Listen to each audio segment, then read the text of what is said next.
दोस्तों, कहानी की शुरुआत एक बहुत ही प्यारे कन्फेशन सीन से होती है। एक शर्मीली सी लड़की अपने दिल की बात जुबान पर लाती है और एक लड़के से कहती है, हमें अब डेटिंग शुरू कर देनी चाहिए, क्योंकि हमारे बीच जो रिश्ता है वैसा किसी और के साथ नहीं है। लेकिन ये कन्फेशन किसका था और इसका जवाब क्या मिला, ये हमें आगे पता चलेगा। सीन शिफ्ट होता है एक हाई स्कूल की तरफ।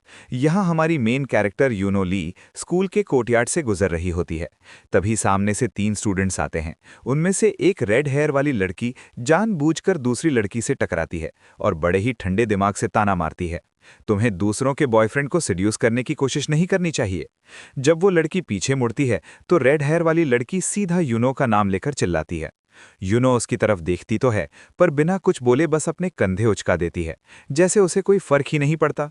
यूनो का ये एटीट्यूड उस रेड हेयर वाली लड़की को और गुस्सा दिला देता है।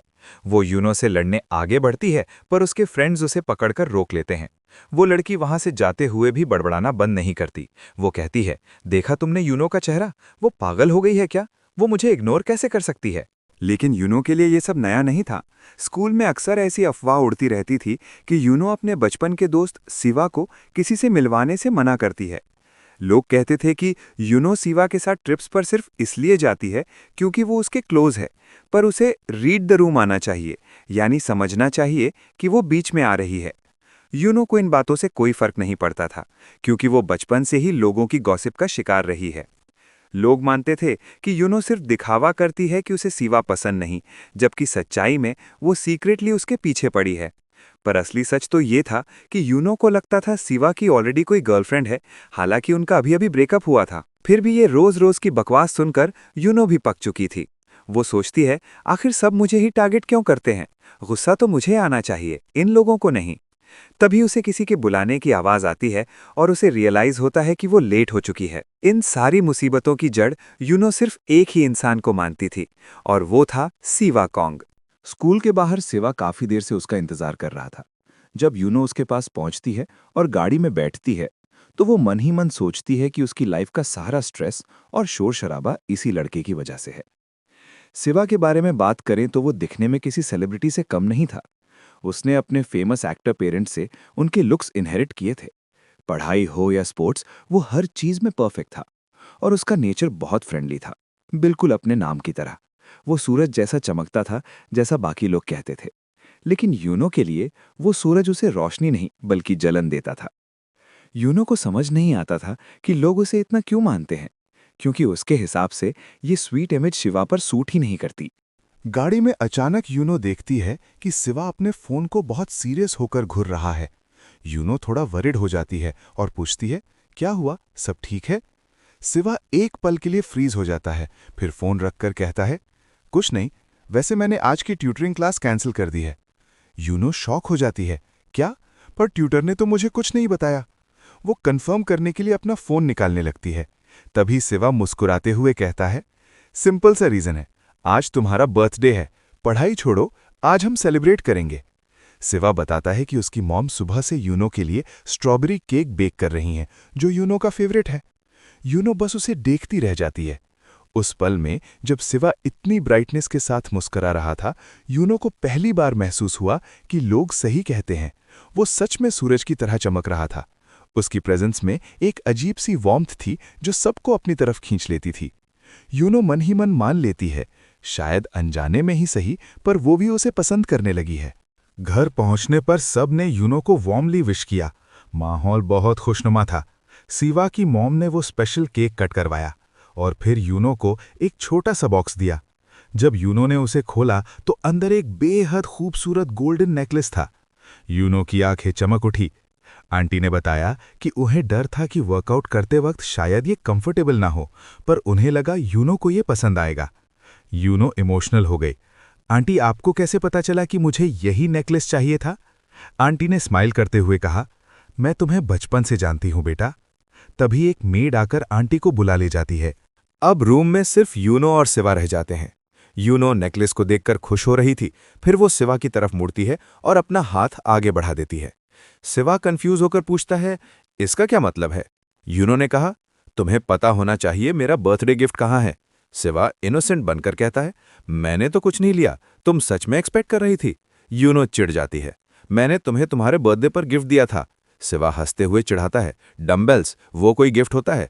यूनो मुंह फुला लेती है। तुम बहुत कंजूस हो सिवा। सिवा फिर स्माइल करते हुए कहता है, अरे मजाक कर रहा हूं, इतना सुंदर नेकलेस तो मिल गया, अब मुझसे क्या चाहिए? पहले बताओ तो सही तुम्हें क्या चाहिए? यूनो थोड़ा हेजिटेट करती है। अगर वो चीज महंगी हुई तो? सिवा ने कहा, तुम्हारे डम्बेल्स जितनी महंगी तो नहीं होगी। माहौल थोड़ा सीरियस और रोमांटिक हो जाता है। सिवा कहता है, जल्दी बताओ, ऑफर एक्सपायर हो जाएगा। यूनो की नज़रें सॉफ्ट हो जाती हैं। उसे रियलाइज होता है कि उनका बॉन्ड सच में स्पेशल है। वो हिम्मत जुटाती है, थोड़ा शर्माते हुए सिवा की आंखों में देखती है और फाइनली बोल देती है, शायद हमें अब डेट करना स्टार्ट कर देना चाहिए। सिवा वहां बुत बनकर खड़ा रहा। उसके चेहरे पर वो एक्सप्रेशन था जो यूनो ने पहले कभी नहीं देखा था। सिवा ने जानबूझकर खांसा ताकि वो ऑकवर्ड साइलेंस टूट सके। उसने नाटक करते हुए पूछा कि तुमने अभी क्या कहा, मैंने सुना नहीं। यूनो को अपने गलती का एहसास हुआ और शर्म के मारे उसने झट से कहा, अरे मैं तो मजाक कर रही थी, तुम इतना सीरियस क्यों हो गए? उसकी आवाज उसके दिमाग से तेज चल रही थी। वो खड़ी हुई और बोली, मैं टिश्यू लेने जा रही हूं, तुम्हारे मुंह से थूक उड़कर मेरे ऊपर आ गया है। सिवा ने उसे रोकने की कोशिश की, पर यूनो तब तक बाथरूम में भाग चुकी थी। बाथरूम में शीशे के सामने खड़े होकर यूनो की हालत खराब थी। उसके हाथ कांप रहे थे और आंखों में आंसू थे। वो अपने आप को कोसने लगी कि उसने वो बात बोली ही क्यों। जो दिन उसकी लाइफ का सबसे बेस्ट बर्थडे होना चाहिए था, वो सबसे शर्मनाक दिन बन गया। उस दिन के बाद सिवा ने ऐसा दिखावा किया जैसे कुछ हुआ ही नहीं था। यूनो के लिए ये रिलीफ तो था, पर अंदर ही अंदर उसे अजीब लग रहा था।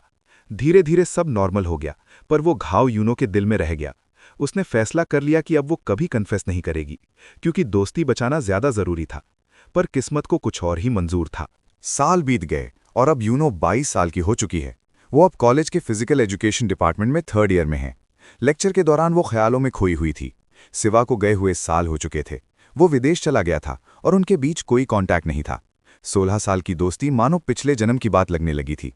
अनजाने में यूनो ने अपनी नोटबुक पर सिवा का नाम लिख दिया था तो ये एक वन साइडेड लव ही, पर इतना पुराना कि उसे याद भी नहीं था कि शुरू कब हुआ था। तभी प्रोफेसर ने अटेंडेंस लेना शुरू किया और यूनो ने जल्दी से वो नाम मिटा दिया। क्लास में सब शांत थे। कुछ बच्चे प्रोफेसर की शिकायत कर रहे थे कि पहले दिन ही अटेंडेंस ले रहे हैं। यूनो अपनी क्लासमेट हायांग से बात कर रही थी। तभी प्रोफेसर ने एक ऐसा नाम पुकारा जिसने यूनो की दुनिया हिला दी। उन्होंने कहा, बिजनेस मैनेजमेंट से सिवा कॉन्ग। यूनो का दिल एक पल के लिए रुक गया। उसे लगा उसने गलत सुना है। प्रोफेसर ने कहा, अगर स्टूडेंट नहीं है तो मैं एब्सेंट लगा रहा हूं। तभी पीछे से एक जानी पहचानी आवाज आई, प्रेजेंट सर।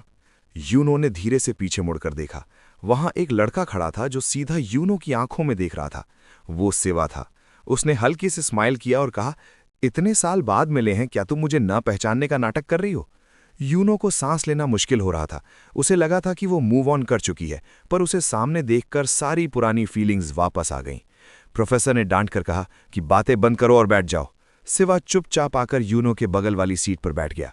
पूरा लेक्चर यूनो का ध्यान पढ़ाई में नहीं बल्कि सिवा पर था। उसने हिम्मत करके एक पर्ची पर लिखा और सिवा को पास किया, क्या तुम वापस कोरिया शिफ्ट हो गए हो? सिवा ने नोट पढ़ा और एक शैतानी स्माइल के साथ लिखा, शायद। यूनो कंफ्यूज हो गई कि इसका क्या मतलब है, हाँ या ना। जब उसने सिवा की तरफ देखा तो वो दबा के हंस रहा था। वो अभी भी वैसा ही था, यूनो को चिढ़ाने वाला। सिवा ने एक और नोट लिखा, मेरे बाल काफी बढ़ गए हैं ना, वैसे तुम भी काफी बदल गई हो। और हाँ, क्या तुमने मुझे मिस किया? यूनो ने पेन उठाया, थोड़ा सोचा और लिख दिया, नहीं। क्लास खत्म होने के बाद सिवा ने पूछा, अब क्या प्लान है? क्या तुम्हारी कोई ट्रेनिंग है? यूनो ने सर हिलाया और कहा, नहीं। सिवा ने कहा, तो चलो साथ चलते हैं, हमें बहुत सारी बातें करनी हैं। दोनों क्लास से बाहर निकले, पर माहौल में वो पुरानी वाली बात नहीं थी। सिवा ने कहा, 10th ग्रेड के बाद, यानी करीब 4 या 5 साल बाद हम ऐसे साथ चल रहे हैं। यूनो ने मन ही मन करेक्ट किया कि 5 नहीं, पूरे 6 साल हो गए हैं, पर उसने कुछ कहा नहीं। सिवा ने पूछा, तुम इतनी कोल्ड क्यों बिहेव कर रही हो? सच बताओ, क्या तुमने मुझे जरा भी मिस नहीं किया? असलियत तो ये थी कि यूनो ने उसे हर पल मिस किया था। उसने कई बार मैसेज किए थे, पूछा था कि वो बिना बताए क्यों चला गया, पर सिवा ने कभी रिप्लाई नहीं किया था। यूनो को गुस्सा आ गया और वो बोली, मुझे नहीं पता तुम किस बारे में बात कर रहे हो, तुम आज भी उतने ही सेल्फ ऑब्सेस्ड हो। ये कहकर वो आगे बढ़ गई। सिवा उसके पीछे आया और बोला, तुम बहुत हार्श हो गई हो यूनो, हम इतने टाइम बाद मिले हैं और तुम खुश होने की बजाय ऐसे बात कर रही हो। यूनो ने कहा, मैंने तुम्हारे सवाल का जवाब दे दिया है। सिवा ने एक गहरा सांस लिया और रुक गया। उसने एक बार फिर पूछा, क्या तुमने सच में मुझे बिल्कुल भी मिस नहीं किया? उस सवाल में एक दर्द था जो यूनो से छुप नहीं सका। यूनो वहां से जाने ही वाली थी कि शिवा ने उसे रोक लिया। उसने यूनो का नाम पुकारा और धीरे से कहा, मैंने तुम्हें बहुत मिस किया। यूनो वहां जम गई। उनकी नजरें मिलीं और माहौल एकदम इंटेंस हो गया। यूनो की धड़कनें तेज थीं, वो कुछ बोलने ही वाली थी कि तभी पीछे से एक लड़की की आवाज आई। शिवा ने मुड़कर देखा और उस लड़की ने बिना कुछ सोचे समझे सबके सामने शिवा को किस कर दिया। यूनो की आंखें फटी की फटी रह गई। वो वहां खड़ी थी, दिमाग एकदम ब्लैंक हो चुका था। शिवा भी शॉक था, पर वो लड़की बड़े आराम से शिवा को हक करके कहने लगी, मैंने तुम्हें कितना मिस किया, मैं कब से तुम्हारा वेट कर रही थी। शिवा ने कैजुअली कहा, मैंने भी तुम्हें मिस किया। यूनो को उस पल महसूस हुआ कि वो वहां होकर भी वहां नहीं है। वो लड़की यूनो की तरफ मुड़ी और पूछा, ये कौन है? शिवा ने बड़े ठंडे दिमाग से कहा, ये बस मेरी एक फ्रेंड है। ये सुनते ही यूनो के दिल पर क्या बीती वो सिर्फ वही जानती थी। वो लड़की यूनो को ऊपर से नीचे तक देखकर बोली, अच्छा, मुझे लगा कुछ और बात है, क्योंकि ये तुम्हारी बाकी फ्रेंड्स जैसी नहीं दिखती। उसने शिवा से कहा, चलो आज रात डिनर साथ में करते हैं। यूनो को वहां खड़ा रहना अब बर्दाश्त नहीं हो रहा था। उसने कहा, मैं चलती हूं, पर शिवा ने उसका हाथ पकड़ लिया। शिवा ने उस लड़की से कहा, आज रात मैं बिजी हूं, मैं तुम्हें बाद में कॉल करूंगा। यूनो गुस्से में आगे बढ़ गई, पर शिवा उसके पीछे पीछे आ गया। यूनो ने चिढ़कर कहा, अब क्या चाहिए? तुमने फिर से मुझे शील्ड की तरह यूज किया ना? पहले भी तुम यही करते थे, लड़कियों से बचने के लिए मेरा नाम लेते थे, तुम बिल्कुल नहीं बदले। शिवा ने बात को हंसी में उड़ा दिया और कहा, मुझे भूख लगी है, चलो मुझे खाना खिलाओ। सीनियर यूनो कंफ्यूज हो गई। सीनियर, ये क्या बकवास है? शिवा ने कहा, मैं फर्स्ट ईयर में हूं और तुम थर्ड ईयर में, तो टेक्निकली तुम मेरी सीनियर हुई ना, और सीनियर्स को अपने जूनियर्स को ट्रीट देनी चाहिए। यूनो ने कहा, मैं क्यों खिलाऊं, खुद खरीद लो। शिवा ने फिर अपना इमोशनल कार्ड खेला। उसने कहा, मैं यहां अकेला हूं, मेरा कोई दोस्त नहीं है, मेरी कोरियन भी खराब हो गई है, क्या तुम मुझे भूखा मरने दोगी? उसने यूनो का हाथ पकड़ लिया और पपी आइज बनाकर देखने लगा। यूनो चाहकर भी उसे मना नहीं कर पाई और हार मान गई। उसने पूछा, कहाँ खाना है? शिवा ने कहा, मुझे घर का बना खाना खाना है। यूनो हैरान थी कि इतने ड्रामे के बाद इस लड़के को घर का खाना चाहिए। खैर, वो उसे अपने घर ले गई, पर घर पहुंचकर यूनो को याद आया कि वो डाइट पर है और फ्रिज में कुछ नहीं है।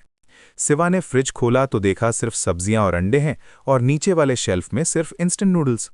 यूनो को शर्म आ रही थी, पर शिवा ने कहा, कोई बात नहीं, हम नूडल्स ही खा लेंगे। यूनो ने गुस्से में उसका कॉलर पकड़ा और कहा, तो खुद बना लो। थोड़ी देर बाद शिवा नूडल्स खा रहा था, पर वो उसके लिए बहुत तीखे थे। वो पसीने में भीग रहा था। यूनो ने उसे पानी का कप दिया और सोचा, ये अभी भी बच्चों जैसा है, तीखा खा नहीं सकता, पर स्टाइल मारना है। तभी शिवा ने पानी पीते हुए एकदम परफेक्ट इंग्लिश एक्सेंट में कहा, thank you for the help. Uno के रोंगटे खड़े होते। उस मोमेंट में शिवा की आवाज और उसका एक्सेंट इतना अट्रैक्टिव था कि यूनो बस उसे देखती रह गई। शिवा ने नोटिस किया और स्मर्क करते हुए कहा, क्या हुआ, ऐसे क्यों घूर रही हो? क्या मेरे चेहरे पर कुछ लगा है या तुम मुझे फिर से मिस करने लगी हो? यूनो का चेहरा लाल पड़ गया और वो समझ गई कि शिवा आज भी वही है जो उसे मिनटों में पागल कर सकता है। स्पाइसी नूडल्स खाते हुए माहौल थोड़ा शांत हुआ तो यूनो ने सोचा, यही मौका है सवाल पूछने का। वो डर रही थी कि कहीं वो अपनी फीलिंग्स ना दिखा दे, पर शिवा ने उसे एनकरेज किया और कहा, जो पूछना है पूछो। यूनो ने हिम्मत करके पूछा, क्या तुम कोरिया में हमेशा के लिए रुके हो या वापस जाओगे? शिवा ने कहा, मैं अभी श्योर नहीं हूं। यूनो ने अगला सवाल पूछा, तुम वापस कब आए? शिवा ने बड़े आराम से कहा, करीब 3 महीने पहले। ये सुनते ही यूनो हैरान रह गई। 3 महीने? वो 3 महीने से कोरिया में था और उसने यूनो को एक कॉल तक नहीं किया। यूनो गुस्से में पूछने ही वाली थी कि तभी शिवा का फोन बजा। वो डिनर के बारे में बात कर रहा था और कह रहा था कि मैं कल चलूंगा। यूनो समझ गई कि ये वही लड़की होगी जो पहले मिली थी। फोन रखने के बाद यूनो ने पूछा, क्या वो तुम्हारी गर्लफ्रेंड थी?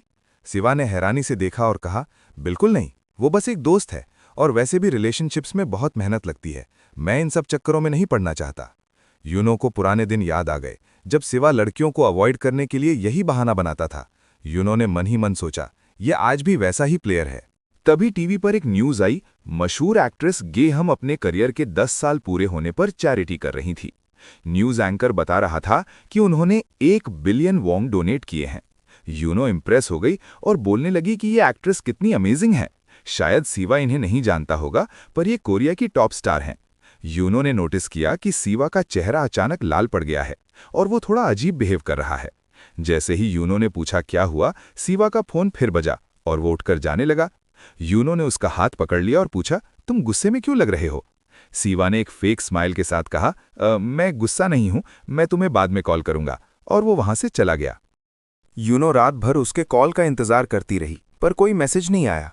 एक बार फोन बजा तो उसे लगा सिवाय है, पर वो बस एक स्पैम नोटिफिकेशन था। यूनो ने गुस्से में फोन फेंक दिया और सोचा, अब मैं इसके बारे में नहीं सोचूंगी। अगले दिन कॉलेज में अफवाह उड़ने लगी कि प्रोफेसर सिवाय को स्पेशल ट्रीटमेंट दे रहे हैं क्योंकि वो क्लासेस मिस करने के बाद भी डिपार्टमेंट ऑफिस में बुलाया जा रहा है। यूनो इन सब बातों को इग्नोर करके बास्केटबॉल कोर्ट की तरफ जा रही थी कि अचानक उसकी दोस्त हायांग वहां आ गई। हायांग ने चिल्लाते हुए यूनो को डरा दिया। हायांग एक एथलीट थी और हमेशा एनर्जी से भरी रहती थी। उसने यूनो को जबरदस्ती अपने नए रनिंग क्लब में ज्वाइन करवा लिया। यूनो मना करती रह गई, पर हायांग की जिद के आगे वो हार गई। शाम को जब यूनो घर जाने के लिए निकली तो उसने देखा कि बास्केटबॉल कोर्ट में भीड़ लगी है। उसने ध्यान से देखा तो वहां सिवा खेल रहा था। वो पसीने में भीगा हुआ था, पर किसी मूवी स्टार जैसा लग रहा था। उसे खेलता देख यूनो की सांसें थम गईं। वो सच में किसी मेन कैरेक्टर जैसा दिख रहा था। सिवा की नज़र यूनो पर पड़ी और वो रुक गया। यूनो हड़बड़ा गई और शर्म के मारे चिल्ला पड़ी, गेम बीच में मत छोड़ो, खेलना पूरा करो। सिवा ने स्माइल किया और कहा, तुम सही कह रही हो, थोड़ा इंतजार करो, मैं गेम खत्म करता हूं, फिर हम डिनर पर चलेंगे। यूनो ने अपना सर पीट लिया कि वो हमेशा इसके सामने बेवकूफ़ क्यों बन जाती है। बास्केटबॉल कोर्ट से निकलने के बाद सिवा ने कहा, चलो डिनर करते हैं। रास्ते में वही लड़की वापस आ गई और सिवा की तारीफ करने लगी। सिवा ने जानबूझकर यूनो के कंधे पर हाथ रख दिया ताकि वो लड़की समझ जाए कि यूनो उसकी गर्लफ्रेंड है। यूनो मन ही मन चिढ़ गई कि ये मुझे फिर से शील्ड की तरह यूज कर रहा है, पर वो चुप रही। डिनर करते वक्त यूनो ने हिम्मत करके पूछा कि तुमने वहां से एक बार भी कॉल क्यों नहीं किया? सिवा ने बात टाल दी। यूनो ने बात बदलने के लिए सिवा की मॉम आंट ह्यूरन का जिक्र किया और कहा कि वो बहुत खुश होंगी तुम्हारे वापस आने से। हंस हुरन का नाम सुनते ही सिवा के हाथ से पानी का ग्लास छूटकर गिर गया। उसके चेहरे का रंग उड़ गया था। यूनो घबरा गई, पर सिवा ने कहा, कुछ नहीं, बस हाथ फिसल गया था। पर यूनो समझ गई थी कि कुछ तो गड़बड़ है। सिवा कुछ छुपा रहा है, वो पहले जैसा नहीं रहा। उसकी आंखों में कुछ ऐसा दर्द था जो वो किसी को दिखाना नहीं चाहता था। खैर, डिनर के बाद सिवा यूनो को घर छोड़ने आया। घर के बाहर सिवा ने यूनो से उसका फोन मांगा। यूनो शर्मा गई, पर फोन दे दिया। सिवा ने अपना नंबर डायल किया और सेव करने लगा। तभी सिवा ने देखा कि यूनो के पास उसका नंबर सेव ही नहीं था। सिवा ने हंसकर कहा, लो अब सेव कर लो और कभी कॉल भी कर लेना। जब यूनो ने नंबर देखा तो वो हैरान रह गई। ये सिवा का वही पुराना नंबर था जो वो सालों से यूज कर रहा था। यूनो को गुस्सा आया कि अगर नंबर सेम था तो इसने मेरे मैसेजेस का रिप्लाई क्यों नहीं दिया। पर रात को जब सिवा का गुड नाइट मैसेज आया तो यूनो का सारा गुस्सा पिघल गया। लेकिन कहानी में असली ट्विस्ट तब आया जब सिवा अपने घर पहुंचा। वो अपने कमरे में अपनी असली माँ की फोटो देख रहा था कि तभी एक औरत वहां आई। ये सिवा की सौतेही माँ थी। उसने सिवा को डांटा कि तुम बिना बताए कहाँ चले गए थे, हम कितने परेशान थे। सिवा का गुस्सा फूट पड़ा। उसने उस औरत का हाथ झटक दिया और कहा, मेरे सामने माँ बनने का नाटक मत करो, मेरा बस चले तो मैं तुम्हें जान से मार दूं। वो औरत डरने की बजाय हंसने लगी और बोली, तुम बिल्कुल अपनी माँ पर गए हो, कमजोर और इमोशनल। सिवा गुस्से में दरवाजा पटक कर वहां से चला गया और हमें पता चला कि सिवा की स्माइल के पीछे कितना बड़ा तूफान छुपा हुआ है। अगली सीन में हम देखते हैं कि हायांग ने एक पार्टी रखी है। वहां सब एंजॉय कर रहे थे, पर यूनो का ध्यान बार बार अपने फोन पर था। वो सिवा के मैसेज का वेट कर रही थी। उधर सिवा पार्टी की जान बना हुआ था। सब लड़कियां उसके आसपास घूम रही थी और कह रही थीं कि वो कितना हैंडसम है। किसी ने पूछा, क्या सिवा यूनो का बॉयफ्रेंड है? यूनो ने तुरंत मना कर दिया और कहा, हम बस बचपन के दोस्त हैं। उसने सिवा का नंबर देने से भी साफ मना कर दिया और वहां से बाहर निकल गई। बाहर ठंडी हवा में टहलते हुए यूनो ने देखा कि कुछ सीनियर्स एक छोटे से जूनियर को परेशान कर रहे हैं। यूनो को गुस्सा आया और वो उस जूनियर को बचाने के लिए आगे बढ़ी, पर उससे पहले कि वो कुछ करती, उस जूनियर ने खुद ही उन बुलीज को मजा चखा दिया। यूनो हैरान रह गई कि ये छोटा सा लड़का इतना ताकतवर कैसे है। वो लड़का बिना कुछ बोले यूनो को धक्का देकर वहां से चला गया। यूनो सोचती रह गई कि ये कौन था और इतना रूड क्यों था। रात को जब यूनो थकी हारी अपने रूम पर पहुंची तो वहां एक और सरप्राइज उसका इंतजार कर रहा था। सिवा उसके दरवाजे पर बैठा था। यूनो ने पूछा, तुम यहां क्या कर रहे हो? सिवा ने बड़े आराम से कहा, आंटी ने बताया नहीं, मैं आज से यहीं रहूंगा। यूनो के होश उड़ गए। उसने तुरंत अपनी मॉम को कॉल लगाया, पर उन्होंने फोन नहीं उठाया। सिवा ने बिना शर्म के कहा, मैं शावर लेने जा रहा हूं, और बाथरूम में घुस गया। थोड़ी देर बाद जब सिवा शावर लेकर निकला तो वो सिर्फ एक टॉवल में था। यूनो ने शर्म से अपनी आंखें बंद कर लीं और चिल्लाई, कपड़े पहनो। सिवा ने हंसते हुए कहा, अगर हम साथ रहेंगे तो कुछ रूल्स बनाने पड़ेंगे।